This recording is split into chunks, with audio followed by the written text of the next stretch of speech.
I'm Christy. This is MamieGraceDesigns. Well, it's morning here. It may not be morning when you're watching this video. It is a rainy, nasty day here in Little Rock, and I took a little footage of the rain because it was coming down so hard. It came down even harder after I videoed, but I didn't catch the really hard stuff. But it's a good day to sit inside and knit. So I am going to talk to you about something I've just completed recently, what I'm wearing today, and then a couple of things I have underway and planned. I just returned from hiking in the Buffalo National Forest. I think I showed you a close-up of my coffee mug, which I don't drink coffee, I drink chai tea, specifically a chai latte. I am kind of a picky about my chai lattes. I do some chai tea, I brew the tea, and then I add some maple syrup, real maple syrup, and then I top it off with either froth or just plain almond milk. And this is what I have every day. I don't drink coffee. I love the smell of coffee, I just don't like the taste of it. So this is my coffee drink, and I love this mug. So I took this mug with me. I already had it because I have a group of girlfriends. We do a hiking trip a couple times a year. I just returned. Of course, I knit while I'm up there. And I don't know what else I was going to tell you about that. Okay, so let me talk today about first what I have on. I have on my DRK Weekender Crew, and I was going to go look up the yarn. I forgot to look it up for you. It's a cotton. Blue's my favorite color, so this has all different shades of blue. I can wear it with so much stuff. I love it. It's very comfortable. I like a 3/4 sleeve. I do wear long sleeves too, but like this, I also did 3/4 sleeve on my Sunde top. I wear this all the time, and I will just show you a picture of Andrea Mowry's, and she has all the stuff. I did all according to pattern, her needle sizes, and I just love this sweater. And because it's cotton, it's so easy to take care of. I love that too. But today, the crowning glory of my day is this Sunde top by Susanna Kartiinen. She is Finnish. I think I said in a previous post or an Instagram post, I don't know, that she was from Norway. She's actually from Finland, but she lives in Australia. And this is her design. It was actually published in the Lina magazine, and I am in love. Definitely was the most challenging thing I've ever knit. It grew my knitting skills. The way you start it is you start right here with a provisional cast on, and you knit, excuse me, that's not how you start. You start with the back, and you do the back panel. Then you do a provisional cast on, and you start here and you connect with the back, and you come down, I think that's right, and you do this side. And the first time I did it, my stripes didn't match up with the back once I got done with this whole section, which was, had to rip it all out. That was hard. Once I did that correctly, then you come back over here, start and go up and connect with that side of the back. Once that's done, you do your sides. Then you add let's see, the neck, then the arms, and then the bottom hem. Or at least that's the order I did it in. And mine is a little different than most you will see because I did 2 colors of stripes, and the project really only called for 1 color of contrast color of striping. And then of course you could do the contrast little trim, which I love. My daughter helped me pick out these colors. She's a graphic designer. She's good with colors, and I love the colors. So these are like my very favorite colors. The light blue and that cornflower blue.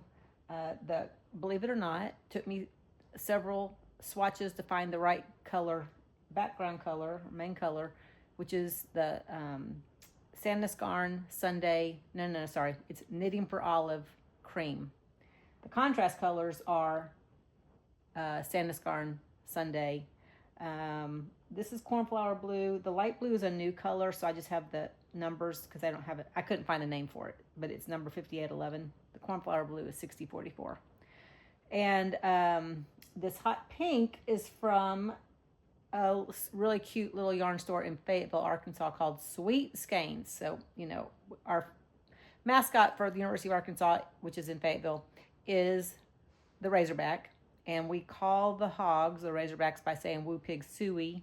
So sweet is actually spelled like suey, like sweet skeins. Anyway, and I love that hot pink, and it didn't bleed at all. I was a little worried about that. It did not bleed at all. And as far as I know, she did not put a name on that pink, or when it came to me, it didn't have a name on it. But I love this pink. I have a whole bunch of it, and I'm going to make a big sweater out of it. Just don't know what yet. Okay, let's see. I used a size 3 on the body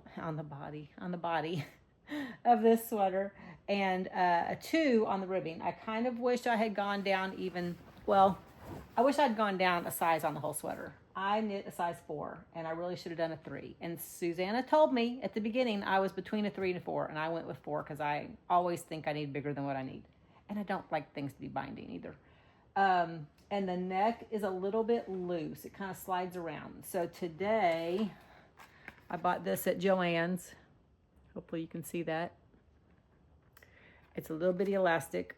And I'm going to sew it in on the inside. I'm going to do it 2 places. I'm going to do it right here along this seam, and I'm going to do it right here along this seam, if I can do it well. Stephanie, who has Edible Thoughts Makes, talked about she did this recently, so I'm going to try it today. Just to tighten that up a little bit, because it needs a little bit. It bothers me the way it kind of slides around. But I really, even with the sliding around neck, I love the sweater so much. I have plans to make another one, and if you go to her site, which I will link down below, the Bendigo project, I think she lists links to all the other people who test knit and design and did their colors and all that. And there was one I just absolutely fell in love with, so I'm doing it. But I'm going to do that with the no sleeves. It's a little bitty, tiny bit of a cap sleeve, and that's what I'm going to do on that one. Oh, let's see, what are my notes? Okay. I think that's everything on that sweater. I will post some pictures of me wearing it too. I just don't have it on because I wore it yesterday, and I want to sew that elastic in. Okay, next thing I want to talk about is a project I have underway, and this is a baby blanket for my friend Diane, and we're going to call it Oliver's blanket because the little baby is going to be named, or already is named, Oliver. He's not born yet, but he's named. And they have such a cute baby room. Diane is my friend. She's very good friends with the grandmother of this soon-to-be baby. And her name is also Christy. And Christy has fabulous taste. She helps a lot of people decorate their homes, picks colors. She has a very natural gift at it. She has very good taste. And so this color Diane chose to coordinate with their baby room, and she had kind of some jungly leaves. So this is a leaf pattern, and it's called Wool Leaves is the name of the pattern. You know what? I didn't write down who wrote the pattern. Let's see. I got it right here. Wool Leaves by Brooklyn Tweed. So this is what the pattern looks like. You can see that. And this is what I've got so far. Has not been blocked, but hopefully you can see how good that looks. I started with a different pattern originally, and it was just too rigid. It didn't have movement, and I like the gentle movement of this leaf pattern. I think it'll be very sweet. So I generally make what I call car seat blankies. They're about 18 by 24, just rough guesstimate. I rarely ever measure them, but just at a glance, I would say that's how big they are. And my intention is that is every time you put your child in a car seat to go somewhere, you put this over them, kind of keeps them protected if there's a breeze or rain or whatever. And then as they age out of the car seat, it can just become a lovey that they carry around and brings them comfort. Maybe they sleep with it. I mean, it's their blanket to use as they want. I just hope that they will fully use it and enjoy it and not just put it on a shelf. So I'm trying to decide on the trim color, and I'm just not sure yet. I've got a Farmer's Daughters, I've got Sand Niscarn, and I've got, this one is super soft. Who is this? shabooey. This is some old shabooey. I don't know what I'm going to use yet, but I need to have that done by the end of March. I'm on track. I'm doing fine there. Always juggling my multiple projects.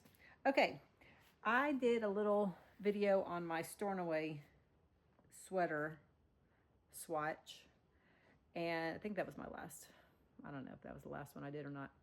This was the swatch I did. I did a little bit of a bright mohair in there to see if I would like that. I did not like that, so I decided I was going to go with this just teal color. It's a Rowan felted tweed teal and some knitting for olive, maybe petroleum green mohair. But I've changed my mind. I love this. However, this is kind of a heavier weight sweater. It's going to be warm, and I'm thinking that if I'm going to wear this at all this spring, I'm not going to want to wear this wintry fall looking color. So I'm up in the air. I'm just going to start with one of these. Not sure which one yet. Who makes this? I've wrapped it. I did a swatch, and now this is Emma's. This is Emma's something salt. Can't remember the name of it. And this is Knitting for Olive, maybe Cherry Blossom? Or no, Ballerina. This is Knitting for Olive Ballerina. Sea salt, maybe? Anyway, so I'm trying to decide. This would be more subtle. Or I used Letha from Sweet Skeins Hot Pink. I can't decide. This would make a strong contrast and a loud statement. This would be sweet and soft. Both will work great for spring. And I love pink. I wear it all the time, so it won't bother me to wear it in the fall and the winter all year long. Whereas this definitely looks wintry and fall to me. This or this I could wear year round. I just can't decide. So please chime in. Tell me which one you like better, which one you think will look better. By next episode, you'll know because I'll have started. I had to watch some videos on this. I was about ready to start, and then I got the pattern out, and the beginning of that sweater you have to do basically intarsia. And I've never done intarsia, so I've watched a video. Nimble Needles. He is like knitting college. He's amazing. I learn a lot watching him. I want to say his name's Norman. Not positive. Okay. That's another project underway. Last episode, I also talked about my Jose hood. Now, I've heard it called the Josie, and I've heard it called the Jose. I'm going with Jose. Don't know if that's right. And I've started ripping it out because I just don't love it, and I know I won't wear it. Let me tell you what, this I-cord binding is a pain to rip out. It's a slow process, and you can't wind up what you've already pulled out. You just have to keep pulling it through longer and longer. It's not fun. I haven't gotten very far because that is so not fun. I'm tempted to cut off the I-cord and just save the rest. Okay. Last thing I'm going to talk about today. This is the, I love Andrea Mowry's Thru Lines Shawl.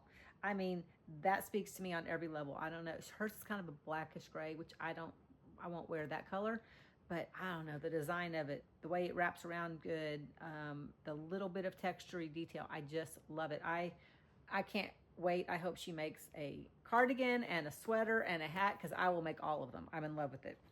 And I had a moment where I was out and about and I just made a note in my phone. I want to do a teal background.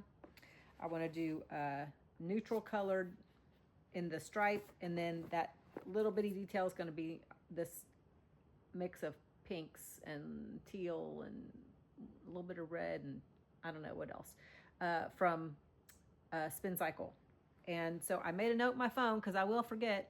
And I came home and I pulled it up and then I pulled these out. So this is going to be my Thru Lines Shawl, which I can't wait to get started on. This is Wool in the Gang, which I ordered when I very first started knitting because I do like this color, but I never used it. And it's baby alpaca. So it's super soft, which is great to have on a shawl around your neck. I love that. This is an Emma's I have so much Emma's. I love Emma's yarn. No, nope, sorry. Farmer's Daughter fibers. In the color Elk Antler. Love that name. I do have a ton of Emma's, but this is Farmer's Daughter fibers. Love it. So that is also a project that I shall start soon. Okay. Kristen from Where We Knit does a little segment at the end of all of her episodes, and it's called My Favorite Things. Well, I didn't want to do my favorite things. I didn't want to copy. But there's I saw a meme on Instagram, and it was like, men will never know that zing of electricity that runs through you when your girlfriend says, oh my gosh, I forgot to tell you. So this is maybe not a I forgot to tell you, but this is, oh my gosh, I have to tell you about. What should I call that? Do you have a suggestion for that name for that segment? My OMG segment? I have to tell you about it. Okay, so anyway, what I have to tell you about today is my friend Meg. She has her own little business called Meg Made It on Instagram. And she does little pop-up shops all around town. She works from her home. She does really cute and creative, amazing stuff. Meg and I go way back. We taught preschool together. Second Presbyterian preschool. I started when Jennifer was about 6 months old. I had my first child, and I didn't want to go back to teaching full-time, but I needed something. And so I worked at the preschool. And Meg taught my daughter, Jennifer, and I taught her son, Jake. And we were friends all while we were there. Well, 20-something years later. I mean, Jennifer's now 29. Okay, almost 30 years later. Well, backtrack a little bit. Maybe when they started college. Well, I started knitting in 2016. So after my second child was out of the house. I ran into Meg. She was at the yarn store, and I think she was considering getting into knitting, but she found that just wasn't her thing. And she got into jewelry making, and she makes the cutest stuff. So she did not make these earrings, but I saw these earrings on, I think on Instagram. It's got a little hook, I don't know what you call it. These were at some little shop, and they were vintage, and I loved them because remember, my favorite color is blue. It's got some kind of, maybe a pheasant in there. I can't tell. And I sent Meg a picture because I buy a lot of her jewelry. It's not expensive, so you can afford to buy a lot of it. This is from Meg. And when I got these, I sent her a picture. I said, can you make me something to coordinate with these? And she sent me back pictures and ideas. I think I drove her a little bit nuts because I was like, can you do, like, she made this bracelet. And you see how it has 3 balls in between each of the little blue things? Well, at first, she did a bracelet that was solid blue thingies. And I was like, that's too much. What can we do in between? I don't want gold, but I want it to match these earrings, which are kind of bronzy. So she had these little balls. And so then she put 1 ball in between each thing. And I was like, oh, could you do more? And so she did 2. And I was like, could you do more? I know I drove her nuts. She was like, Christy, every time I tie a knot, I have to cut that whole elastic and it wastes it. And I was like, well, just don't tie the knot. Anyway, I love the bracelet. And then I wanted the necklace to not be so matchy-matchy. So we did just these bronzy colored beads. And then today I paired it with this, which also came from Meg. It's a different look. She has all kinds of neat stuff. I'll show some more footage of some of the jewelry she's made for me. So on Instagram at Meg Made It, and she lives here in Little Rock, but I'm sure she can ship. I hope she can. I might do a little interview with her. Maybe we can do that. That'd be fun. A little segment with an interview. Well, that wraps up my episode for today. I'm going to have a little footage at the end of me and my girlfriends hiking. We did 4 miles one day with a friend that had recently been in the hospital for over a week and was meningitis and encephalitis. I mean, very sick.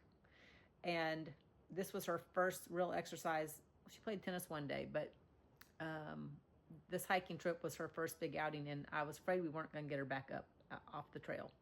It was a little touch and go for a while. We were also along bluff edges, and she's afraid of heights, so it was a hard hike for her. She made it though, and she felt good the next day. I was afraid it might knock her back, but it didn't. We had a great time hiking in Buffalo, girls trips. I mean, maybe that's one of the reasons I love knitting, because it's all about my girlfriends. Like I play tennis with my girlfriends. I don't like to play mixed doubles. I don't like playing with the men. They tend to be ball hogs. Anyway, please leave me a comment. I want to know, do you like the light pink or the hot pink better on the Stornoway sweater? And there was something else. Oh, a name for my little segment of, oh my gosh, I have to tell you. I have to tell you about this because I love it. Thanks for joining me today. Take care. I hope you'll enjoy this footage from my recent hiking trip. We went up to the Buffalo National Forest. That's about 3 hours north of Little Rock. It is my favorite part of our state, and Arkansas truly is a beautiful place. So enjoy.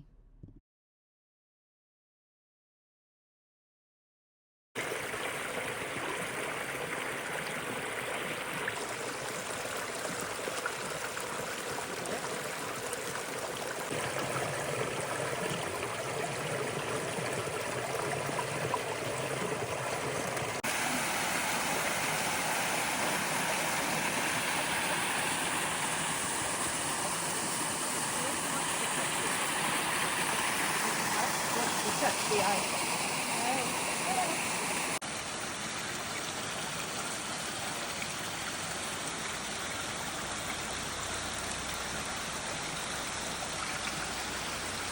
Hearing checks, That's a word name. You say that. Yeah, that would be.